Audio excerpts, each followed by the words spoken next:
हरे कृष्णा, राधे राधे भक्तों, आप सभी का स्वागत है आपके अपने चैनल पर संदीप भक्ति ज्ञान गंगा में।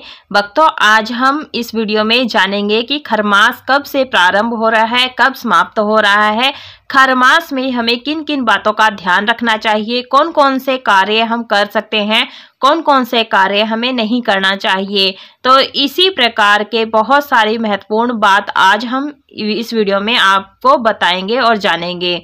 तो हमारे साथ बने रहिएगा हमारे चैनल पर। अगर आपको हमारा वीडियो पसंद आता है तो प्लीज़ हमारे चैनल को सब्सक्राइब कर दीजिएगा, बेल आइकन की घंटी को भी प्रेस कर लीजिएगा ताकि आने वाले वीडियोस की नोटिफिकेशन आप सभी को सबसे पहले मिल सके। तो चलिए शुरू करते हैं और सभी महत्वपूर्ण बातें जान लेते हैं। तो सबसे पहले आपको बता दूं कि खरमास में क्या होता है। जब सूर्य भगवान धनु और मीन राशि में प्रवेश करते हैं तो उनकी गति से, जो उनकी तेज से, उनकी जो गुरु ग्रह बृहस्पति देव जो हैं उनका प्रभाव जो है बहुत कम हो जाता है। इस वजह से जैसे शुभ कार्य, मंगलिक कार्य नहीं होते हैं और सूर्य भगवान को जो 7 घोड़े से अपनी सवारी करते हैं उनकी जो होती है, मतलब 7 घोड़ों से, वो घोड़े जो हैं धीमी रफ्तार में खरमास के दौरान चलते हैं और वो गधों की सवारी करने लगते हैं।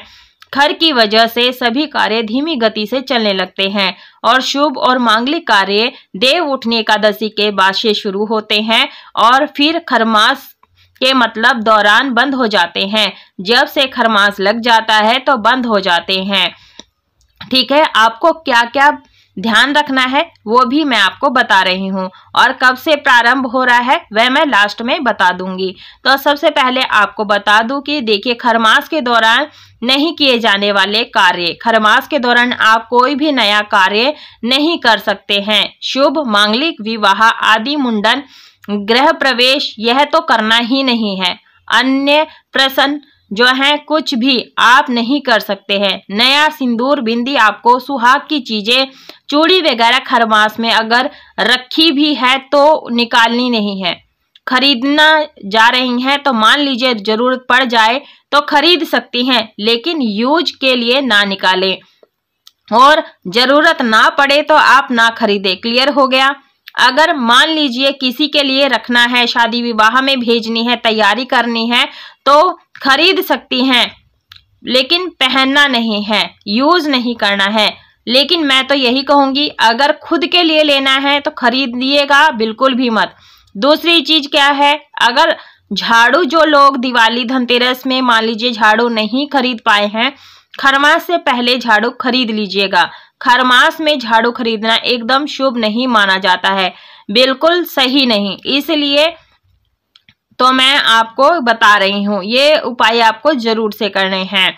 तो झाड़ू खरमास में बिल्कुल नहीं खरीदना है। सुहाग की चीजें जैसे साड़ी, कपड़ा ना खरीदे। बच्चों के लिए जरूरत पड़ जाए तो ना खरीदे, लेकिन मान लीजिए जिनके बच्चों का बर्थडे वगैरह पड़ जाता है तो आप देख लीजिएगा, पहले से ही खरीद करके रख लें और शरीर जो है शरीर में डाल करके रख ले। यह हो गया। दूसरा कार्य यह है कि अपने घर में किसी भी प्रकार की, मतलब नई चीजें, आप वाहन, गाड़ी, कोई उसका जो आपने लेना है वाहन, आपके सामने शुभ होगा ही नहीं। ठीक है।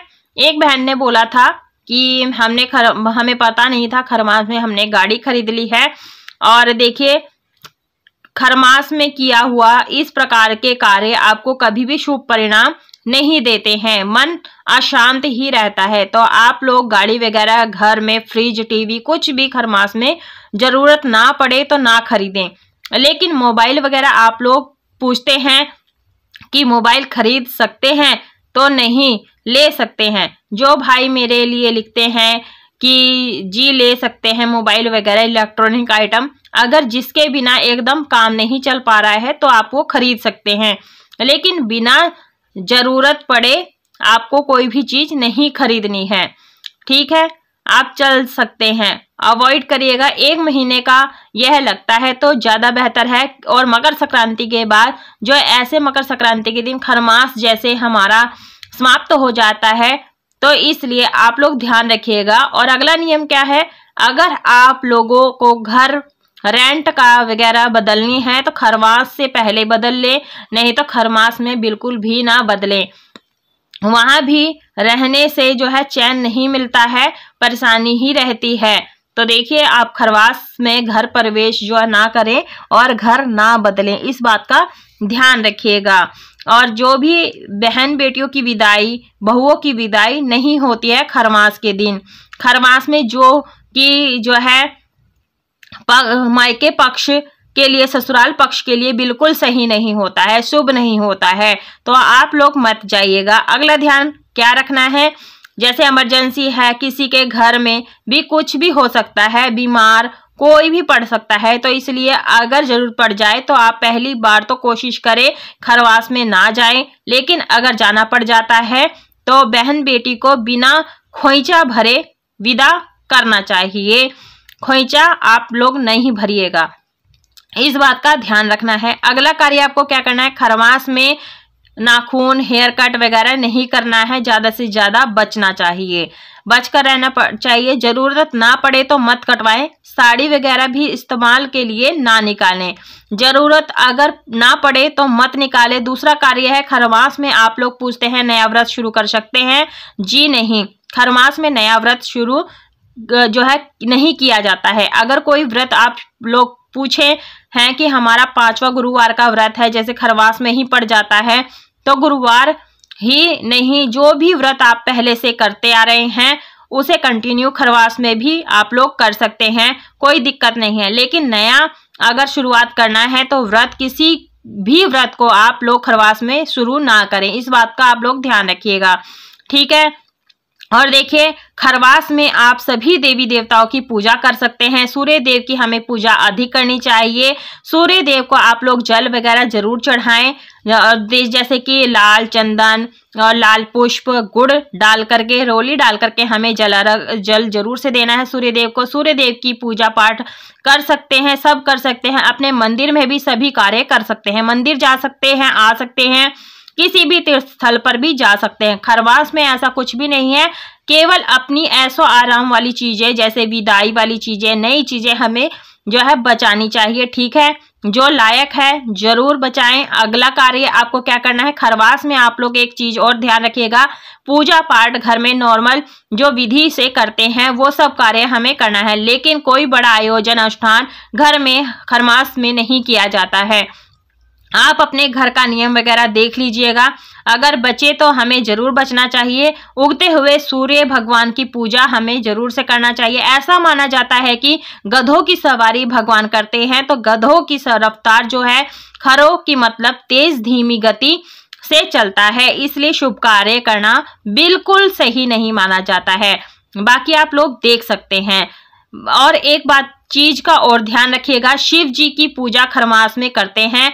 आप नॉर्मल विधि से सभी देवी देवताओं का पूजन कर सकते हैं, उद्यापन वगैरह खरमास में नहीं करना है और बचना चाहिए, क्योंकि नहीं करना चाहिए। 1-2 व्रत अगर एक्स्ट्रा आपको करना पड़ जाए तो आप लोग कर सकते हैं, लेकिन कुछ लोग जैसे उद्यापन करते हैं खरमास में, तो वो हर घर के नियम अलग होते हैं। लेकिन आप लोग देख लीजिएगा, खरमास में वैसे तो उद्यापन नहीं करना चाहिए। आपका घर जो होता है जरूरत तो जरूर कीजिए, और किसी भी प्रकार का, जैसे संकटा माता की पूजा वगैरह में जो मैं बताई हूँ खरमास में नहीं किया जाता है। सारी बातें क्लियर हो गई। सुहाग से कोई भी चीज आप खरमास में ना खरीदे, इस्तेमाल ना करें नई चीजें। खरमास कब से प्रारंभ हो रहा है, कब समाप्त हो रहा है? खरमास जो है 15 दिसंबर से शुरू हो रहा है और समाप्त 14 जनवरी को, जिस दिन की खिचड़ी का पर्व मनाते हैं, मकर संक्रांति का पर्व मनाते हैं, गंगा स्नान के लिए जाते हैं। आप लोग को मालूम ही होगा, आगे ऐसी वीडियो और भी डालूंगी, तो आप 1 महीने के दिनों में आपको इन सभी बातों का ध्यान रखना है। सब कुछ बता चुकी हूँ, और अगर आपको और भी कुछ पूछना हो तो कमेंट में पूछ सकते हैं, उसका नियम आपको बता दूंगी। और देखिए भक्तों, हमें जो है इस समय ज़्यादा से ज़्यादा सूर्य देव की पूजा जरूर से करना चाहिए। तो देखिए, खरमास के महीने में जहां मांगलिक कार्य वर्जित होते हैं, वहीं पूजा पाठ, कीर्तन, तीर्थ यात्रा, मंत्र जाप, भगवत गीता, रामायण पाठ और विष्णु भगवान की पूजा करना बहुत ही शुभ माना जाता है। खरमास के दौरान दान, पुण्य, जप और भगवान का ध्यान लगाने से जीवन के सभी कष्ट दूर हो जाते हैं। इस मास में भगवान शिव की आराधना करने से कष्टों का निवारण होता है। खरमास में सूर्य देव को अर्घ्य देना बहुत ही शुभ फलदायी होता है। खरमास में सुबह उठकर स्नान आदि से निवृत्त होकर के जैसे सूर्यदेव को अर्घ्य देते हैं वैसे ही करना चाहिए। और देखिए जो है इस दौरान किसी भी तरह का शुभ कार्य जैसे विवाह, गृह प्रवेश, सगाई, भूमि पूजन और कोई भी शुभ कार्य करने से बचना चाहिए। और खरमास के दौरान तामसिक भोजन नहीं करना चाहिए। खरमास के दौरान किसी के साथ लड़ाई, वाद विवाद से बचना चाहिए। इस बात का आपने ध्यान रखना है। ठीक है भक्तों, तो ये हमें जो नियम करना है और आपके जो आराध्य देव हैं, इष्ट भगवान हैं, उसकी पूजा आपने जरूर से करना है। इसमें कोई मनाही नहीं होती है। और आज के इस खरमास के महीने में केले वृक्ष की तुलसी पूजा जरूर से करनी चाहिए। तो देखिए सूर्य को ऊर्जा, प्रकाश, आत्मा और शक्ति सभी ग्रहों का राजा माना जाता है। सूर्य हर एक राशि में 1 महीने तक रहते हैं। जब ये धनु और मीन राशि में प्रवेश करते हैं उस दौरान उनकी ऊर्जा कमजोर हो जाती है। धनु और मीन राशि को स्वामी के बृहस्पति होते हैं। तो सूर्य जब देवगुरु बृहस्पति की राशि धनु और मीन में प्रवेश करते हैं तो इस दौरान वे अपने गुरु की सेवा में रहते हैं।